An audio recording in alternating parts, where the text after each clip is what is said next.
Hello, this is Eva Amson, welcoming you to this Bite-Size Bio panel discussion, which today is sponsored by Thermo Fisher Scientific. Thermo Fisher Scientific is committed to pushing science and technology a step beyond where it is today, with a mission to enable their customers to make the world healthier, cleaner, and safer. Today's panel discussion is focused on the benefits of combining morphometric data with flow cytometry. The panel for today's discussion consists of three experts in the field of flow cytometry. We have Dr. Hervé Louche, Team Lead of Immunophenotyping Services at the Center for Immunophenomics in France, Dr. Daniel Vaucel, Assistant Director of the Michigan State University Flow Cytometry Core Facility, and Dr. Bethan Jones, Senior Product Owner at Thermo Fisher Scientific. Dr. Hervé Louche studied developmental immunology at the University of Ulm for his PhD thesis and at the Centre d'Immunologie de Marseille-Lumilly during his postdoctoral fellowship. In 2012, he joined the Center for Immunophenomics to lead a team of engineers in the immunophenotyping module. In charge of the center's immunophenotyping service, Hervé directs the operation of standardized methodologies, functional assays, and high-content cytometry panels. Dr. Daniel Vaucel holds a dual PhD in chemical engineering and quantitative biology, with over a decade of experience in multidisciplinary research fields, including immunology, genetic engineering, exosomes and nanoparticles, and single-cell genomics. He currently serves as an assistant professor in the Department of Pharmacology and Toxicology at Michigan State University. He is also the assistant director of the Michigan State University Flow Cytometry Core Facility. And Dr. Bethan Jones holds an MA in Biological Sciences from the University of Oxford, an MPhil from the University of Cambridge, and a PhD in Proteomics and Environmental Microbiology from the University of Southampton. Bethan joined Thermo Fisher Scientific in 2019 after multiple postdoctoral appointments in phytoplankton physiology and biochemistry as part of large multidisciplinary NASA, NSF, and EU-funded programs. Bethan is currently a senior product owner in R&D at Thermo Fisher Scientific, who leads software design efforts for several cell analysis instrument platforms. Now, in today's discussion, we're talking about new technology in flow cytometry. So let's start with a little bit of background of that. So Bethan, can you tell us what is the Attune CytPix? Yeah, absolutely. And I just want to say it's a real pleasure to be here today talking with you all about this technology. So the Invitrogen Attune CytPix cytometer is an imaging enhanced flow cytometer, and it offers up to 4 lasers and up to 14 detectors. It combines acoustic focusing flow cytometry with a high-speed camera, and that enables users to collect high-performance fluorescent flow cytometry data from cells while also capturing bright field images. And this actually provides the ability for a user to match images to their data to better understand what dots on plots actually are and allow an assessment of the morphology and quality of the cells or particles they're analyzing. And how does the imaging integrate into the flow cytometry workflow? Yeah, so what's really great about the CytPix cytometer is that image acquisition is actually done alongside normal flow cytometry workflows without the need to prep samples for imaging. So imaging capability is actually embedded within the Attune cytometric software. This is so a user doesn't actually have to use separate software to control the camera or integrate imaging data into their workflows. Also, because acoustic focusing technology is used to align cells for analysis, cells are actually tightly lined up at the point of interrogation, and this provides 2 benefits. Firstly, it allows us to run samples as up to 1 ml per minute without, while retaining high data quality. And secondly, it makes sure that the cells are really nicely lined up for optimal imaging. And what does the software then do with all these images? So you can imagine, right, because the ability of the CytPix to acquire up to 6,000 images per second, the amount of data that can be generated for each experiment would actually require a user to spend a lot of time analyzing images to discern morphological features that might be unique to certain populations of cells or indicative of certain phenotypic states. So for this reason, we actually recently launched the capability for automated image analysis on images acquired by the CytPix Cytometer, which I'm really excited about. Embedded within the software are machine learning models. They're actually been pre-trained to automate image processing and quickly generate information for over 20 morphological parameters from objects identified from each image. We call these masks. And from these, we can get information on features such as size, complexity, texture, shape, and these can be plotted in tandem with fluorescence and scatter parameters. And what's really great about this is you can actually gate your samples based on these parameters to improve your gating strategy. You can look at complex samples in a much deeper way.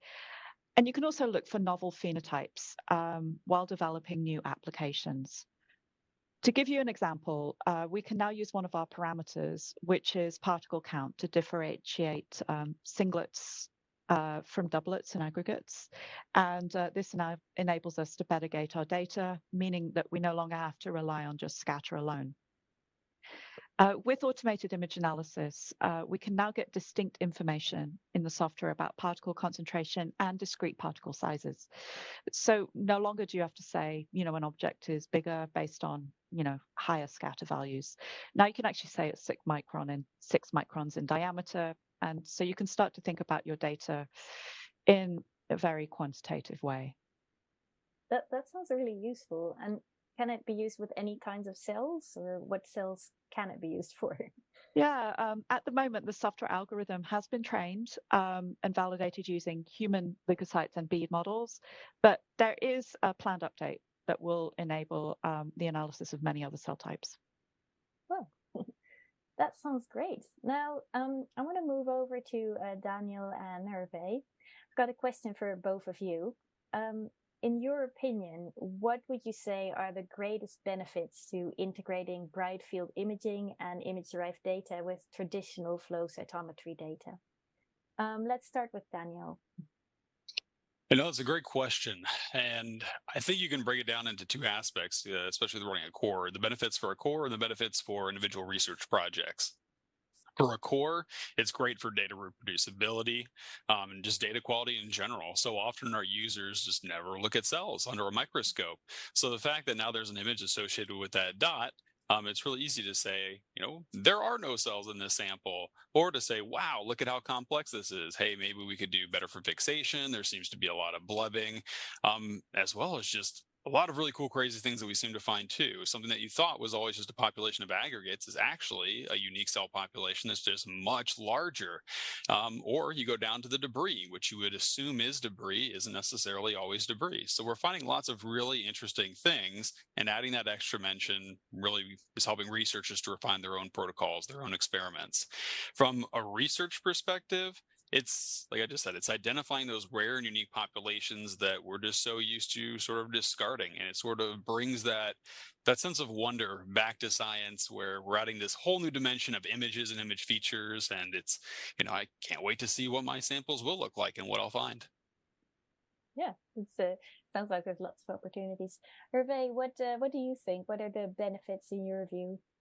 Yeah, I fully agree with what Daniel just said, especially, working in a core facility, we do run a lot of multiplex, complex samples, and sometimes a simple scatter is not achievable. So you need to, find your path through this soup of cells or debris, or, you don't really know. And now you can really relate to the images to make good assumption about what you are looking at. And when you imagine what you had to do before, basically you would look at your scatter, define maybe a zone of interest, then do single cell sort, and maybe do then cytospin to have an idea of the image, then have an idea of the size. I mean, it's a lot of work. I mean, here in a simple analysis, just by characterizing your sample, you get all this information. So for me, it has a massive advantage for sample characterization. Yeah. And I'm just gonna stick with you for the next question for now, Hervé.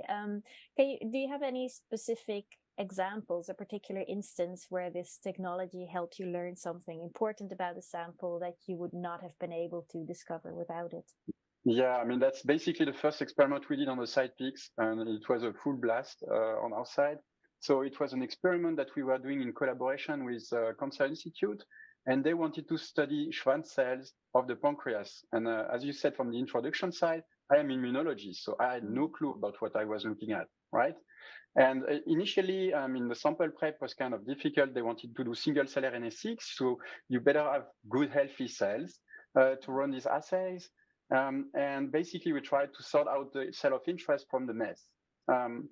And that has shown to be very difficult, although we tried to work a lot on the sample prep using solution to remove what we thought were debris. And until we went on the CytPix, and then we saw it was cells. So obviously, then you design different enrichment strategies to purify your cells and get rid of the unwanted other cell type. But until we saw the image, we really had no really clear idea about what these particles were, whether they were debris, because they were really rather small, or true cells. And to me, it was very clear this has a strong added value, because on just one analysis, we could fix this. And obviously, it would have saved us a lot of time in helping our partners on this project. So, that's a very, very, for me, very strong application about this. Yeah, so I was gonna ask you, how did it contribute to the success of your research? But it sounds like it really saved you a lot of time. Was there anything else that helped? Was that the main? So this is on that side, but we can continue because we do now lots of single cell RNA-seq assays, and here healthy cells is very critical, right? Because otherwise you get ambient RNA that gets encapsulated with your cells. So you can really look at the cell health using this image parameter. And that's something that sometimes, by only eyeballing is difficult, but with the AI and the enrich parameters that are accessible through the CytPix software, now you have a metric, it's not eyeballing. It's really something you can quantify. And that basically you can imagine having a score about cell health, about the sample. And that's something that, nobody can argue about that because it's a metric. Right. And that's something I like very much about this, because sometimes, especially this experiment costs a lot of money. So you need, when you work with people, also to have ways to tell them, maybe work a little bit more on your sample prep and try to get more healthy cells, and then you will have good results at the end. So yeah, that would be my take on that. Yeah, that's a great example. And Daniel, do you have any specific examples of how CytPix has helped you? Ton. It has really been revolutionary for us. We use this instrument to replace an old LSR2 because we really wanted the benefits of the Attune, and there was this new feature of the CytPix. Okay, why not? And since then, we've just opened up a number of just brand new projects, and not just even new projects, just new fields and avenues of research that a lot of our researchers never thought was possible. Just from phenotyping, we don't have an immunology department at MSU, so it's just a myriad of projects that are dealing with from plant cells to bacteria to all different types of human cells. Just phenotyping changes with environmental variables. How is this changing the shapes, the sizes of different bacteria, to endospore projects where they're looking at population dynamics for how these things, gestate into the different morphologies, something that was never even possible before to study. And now we're doing, high dimensional reduction, and they can plot out the exact distribution and propagation of these different endospore species. It's been phenomenal, and it's a ton of fun just going into new labs and just saying, what has been impossible before? What do you wish that you could do? And a lot of times for us, the CytPix has been able to solve those issues. Wow. And yeah, of course you work with a lot of researchers from different fields. You have you noticed that certain fields are more sounds like I'm deliberately making this pun, but are more attuned to it? We have a lot of researchers doing stuff with bacteria, that are doing stuff with plants, as well as some that are doing, immunological work. It's been applicable to everybody. I think that that's what's been unique and surprising. And when you consider the future of this technology, I get excited for people that aren't in these fields, that are thinking, oh, well, that would work for us. People that want to look at nanoparticles on these attunes and look at different size shape morphologies with different synthesis methods. it just gets me excited. And with a lot of new instruments that come out, it's something that's just better or higher resolution. You don't often get something that's just new and gets you excited about science again. And I see that with our researchers across all of these fields. I guess, Hervé, you could comment too. How often do you have people come in to you being like, was this possible? And just getting excited other than like, hey, flow guy, run my samples. So that's special. And I guess, again, for you also the same question, Daniel, how do you think it's been contributing to the success of people's research? Like I said, it's really been groundbreaking with this Endospore project with the researcher here, Nina Whale. It's opening up a whole new field of work for, population dynamics within bacteria, within, host pathogen interactions. It's been big. And again, if you haven't really used the Attune, you're thinking, yeah, but I don't want to, have to go through all this image prep. It's just there. I mean, you don't even have to use the images. It's already a high throughput, high speed cytometer with the state of the art auto sampler. And now we tell people just to turn on their images. And it's a lot of fun for me when I have a little bit of time to go back and look at people's images and data and be like, wow, did you even realize that in that treatment that there was a statistically significant difference in like the size and the morphology of your cells? I'm like, no, we never knew that before. Then the field has never known that before. And it's just spinning out all of these new ideas and projects. That's amazing. It sounds like there's lots of new ideas. So I do want to turn it to our audience at this point. We've got a poll for you that should be coming up on screen right now. And the question is, do you think imaging-enhanced flow cytometry will have a similar trajectory of becoming commonplace as spectral flow has? So I'll give people just a few seconds to answer that before we continue.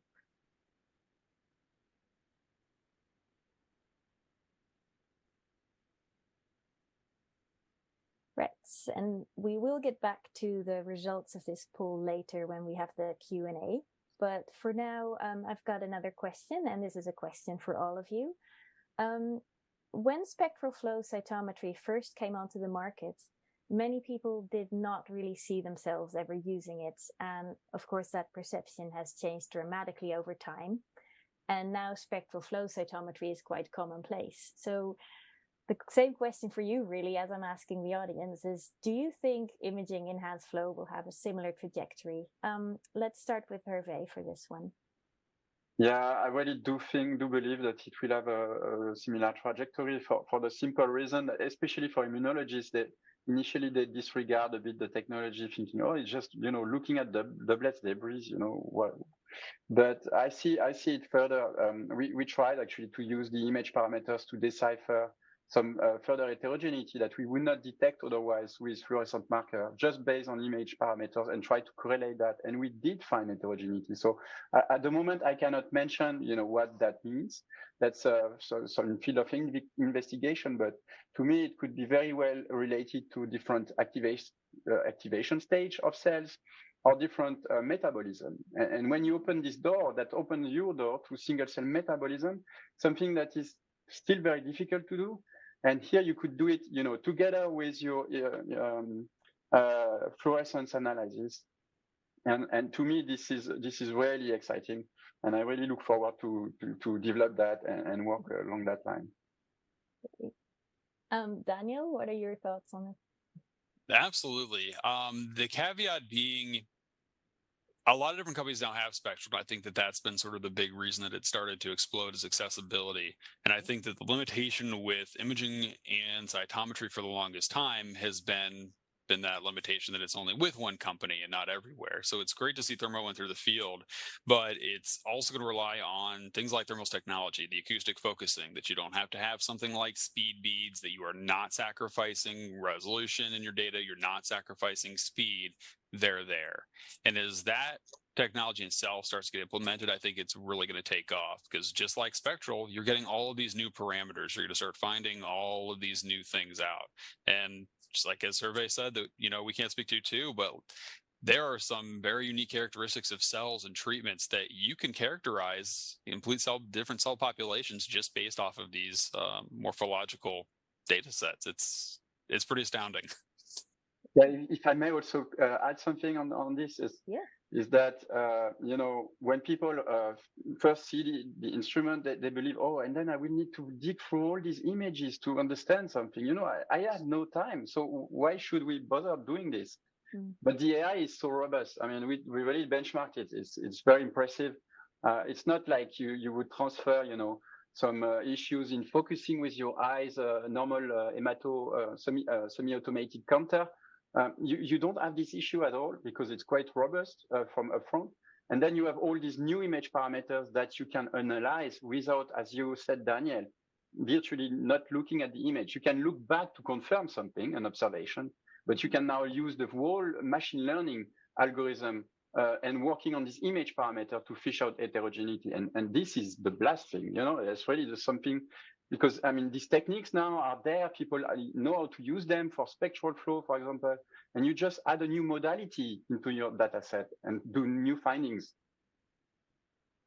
I think that's the hard thing to get the sense of if you haven't started to use the software yet. It's not just images and your flow data. I mean, they talk back and forth. You can look at the images and go like, what are these weird things? Click on them and it'll show you where they are in your flow plots. You can look at your flow plot and highlight a population and say, show me all those cells. And then they show up there.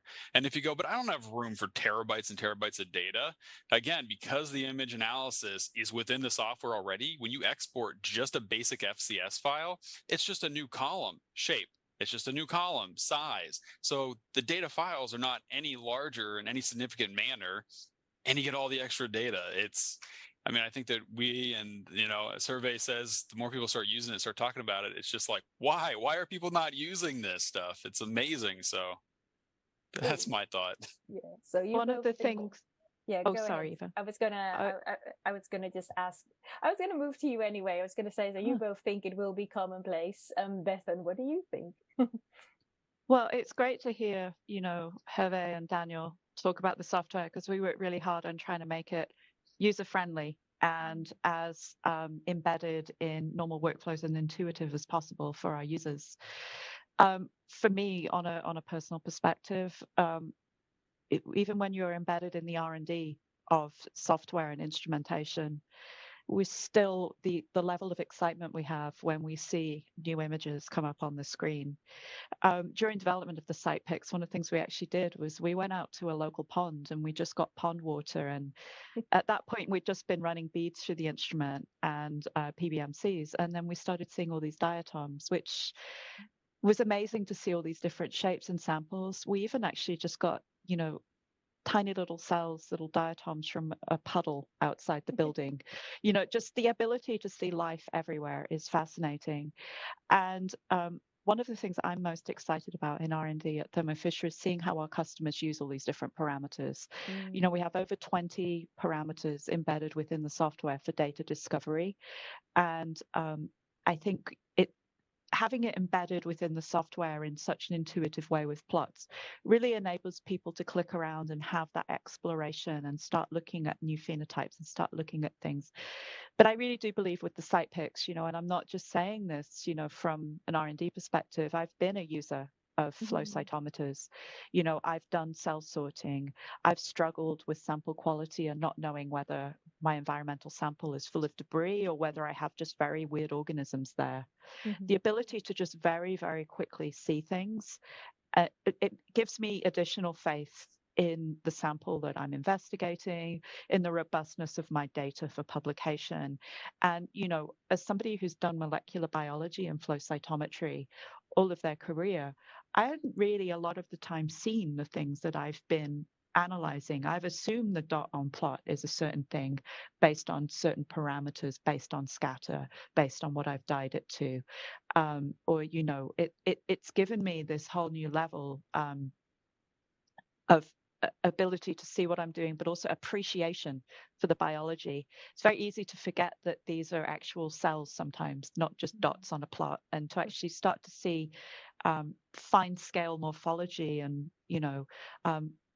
little tiny bits that are like that. Seeing these cells are not these smooth entities, but they have little tufts coming off them, or all different things that I would never have even discerned from a scatter plot, has been absolutely fascinating. So I think once a user gets their hands on it, they can automatically see that it can be very transformative to their data. And we have users now here at Thermo in our R&D labs who actually don't, now they've had a CytPix, they just can't go back to non-imaging because they just rely on it. They rely on the visuals so much to help their gating strategy that it seems that once you've been given that ability, it's almost, you don't want to go back to not having it. Yeah, it sounds like you get used to it real quick to just see images that you never saw before. Exactly, yeah. So my last question for all of you before we open it up to the audience is, what do you foresee for the future of combining morphometric data with flow cytometry data? Let's start with Daniel again for this one. I see it being the same leaps that we've seen with spectral, like the ability to characterize, out of a mixed sample, individual cell types based off their autofluorescence. I think we'll be able to do that with morphological data. I know that we have been able to, again, with these endospore projects. And I look forward to its integration and all of the other advancements in cytometry. As I know that Hervé can comment on, I know that Bethan could comment on with, doing marine samples. If we could just see what those images are before they go through the sorter, we don't need the morphological data too, but just those images are going to be great. When you start combining then an imaging with morphological data and spectral, I mean, that's just kind of like a mind blown with like the overwhelming amount of data and the possibilities. And like I said, it's going to be really cool as the technology gets out there to see what other people start coming up with when we start seeing all of just the unique perspectives that are out there in scientists and using flow data. Yeah. Hervé, what do you think? What can you predict the future? What do you think? Ooh. So I will not predict future. I think also. I mean, we discussed about this, that it will improve drastically the way people deal with their sample, and this in itself for the quality of science in globally is very, very important. The other aspect to me that matters is the educational way. It's nice to I mean, it's good to say to someone your sample is not good, but it's better if he can objective that, with his eye, and then things is simpler. So I think for core facilities, we will make life easier. So that's also nice. And now on the topic we are working on, especially cancer, where TILs, tumor infiltrating leukocyte within the tumor, might have different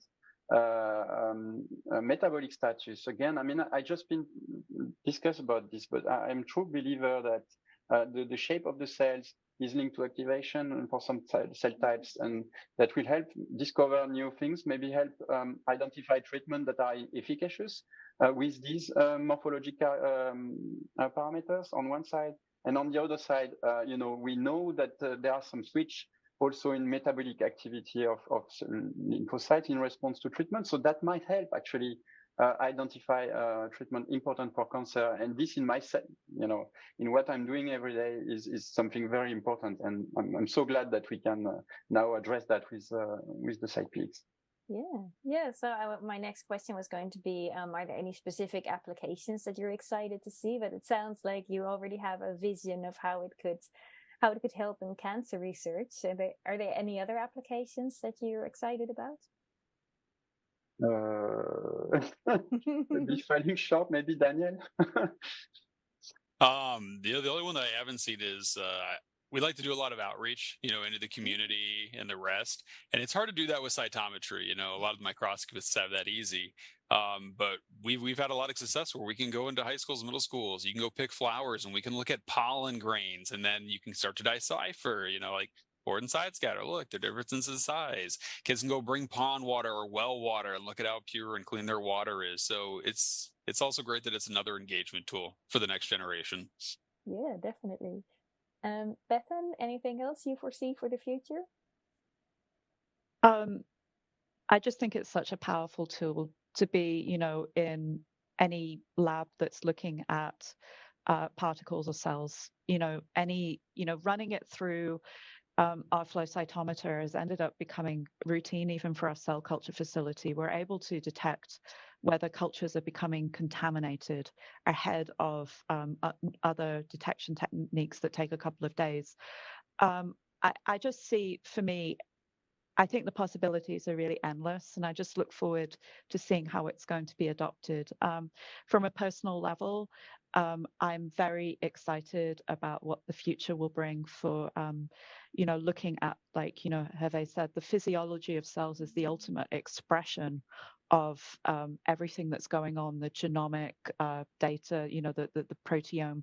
What you basically have in the very fundamental level, the physiology of the cell and how it's expressed and how that cell ends up looking is so fundamental to a lot of cell function that I'm just really fascinated to see how these nuances that imaging will bring that have so far not been seen in a high throughput way can actually be analyzed. And I believe that adoption of this technology will really make data a lot more robust.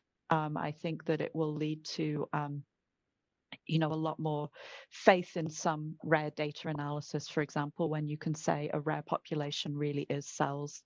I just think, it kind of, is a paradigm shift in that it just adds that additional element of truth, but also a whole new suite of morphometric non-label parameters that where we're going to go with this next, I just think the next 5 years are going to be very, very exciting.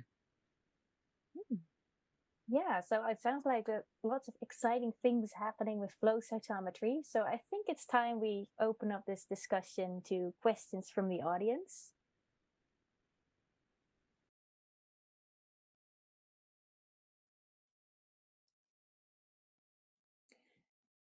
So as I mentioned earlier, we're going to start this with the poll results, but while we take a look at those, you can type any questions that you have for our panelists in the questions box that you can find on the top right of your screen.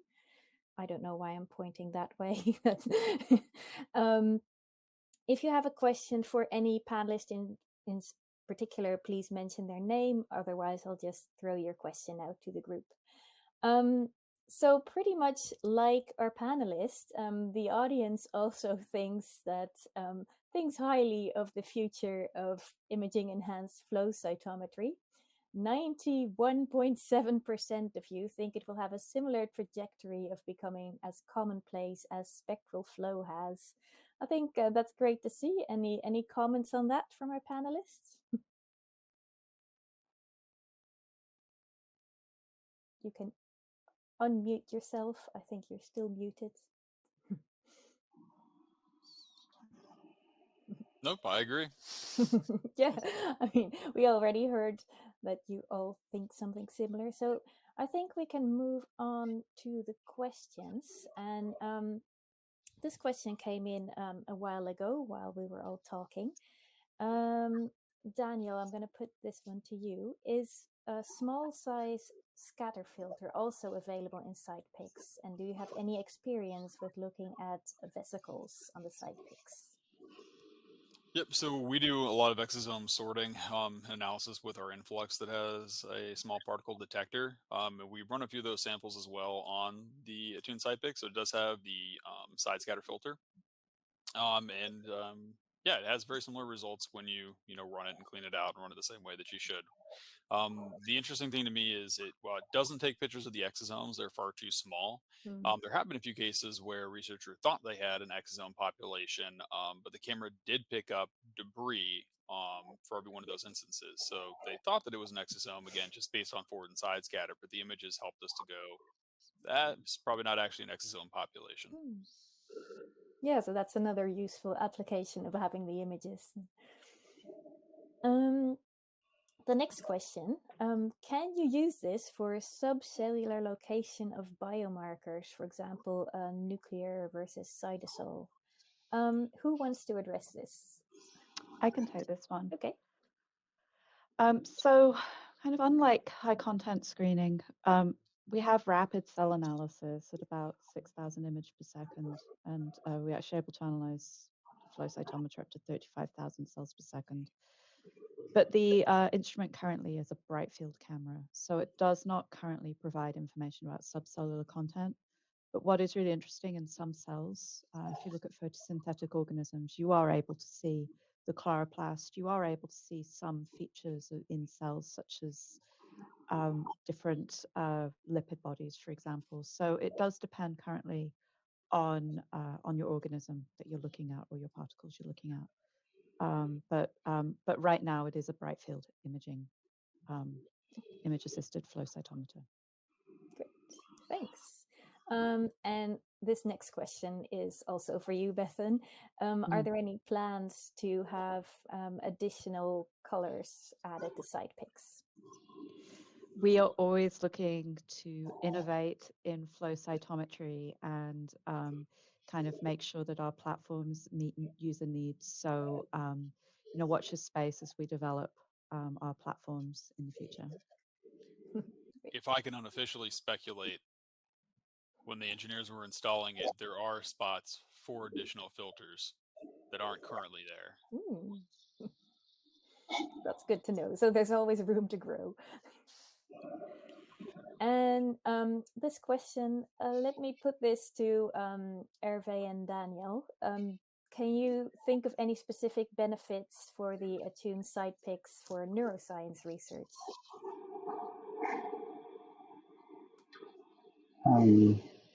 Yeah, maybe looking at the structure of the cell, whether they are elongated more, or things like this, that could be seen on the CytPix. Maybe could be of interest to people. More than that, I'm not a neurobiologist, so I can't really say. We have plans to currently look at cells such as microglia. But I think the important thing is, our resolution we validated down to is like 0.8 microns. So any cells that are of interest or any particles that are of interest can be interrogated in the same way that if you would look at particles on the flow cytometer, this just gives you the addition of just adding images, bright field images to them. So any applications that are currently done for flow cytometry for neuroscience would be covered by what the CytPix offers. The pipeline that we have for these new projects is we don't know, right? We don't know what it'll turn out, which is just really exciting. But if you run the images under a few different experimental treatments, right, you can do high dimensional reduction and cluster analysis necessarily with the images, and then look and have it return the imaging parameters, and it'll just immediately tell you that, of your whatever antigen positive population, there are two subpopulations, based off of entropy or this shape or image feature. So that's kind of the first pipeline that we take users through to say, like, is this even going to matter for you? But in every case, it has. In every case, there's been some subpopulation that is like further distinguished by these image or shape features. And that, again, just really gets researchers start, thinking and start planning future experiments, and just kind of gets everybody excited again.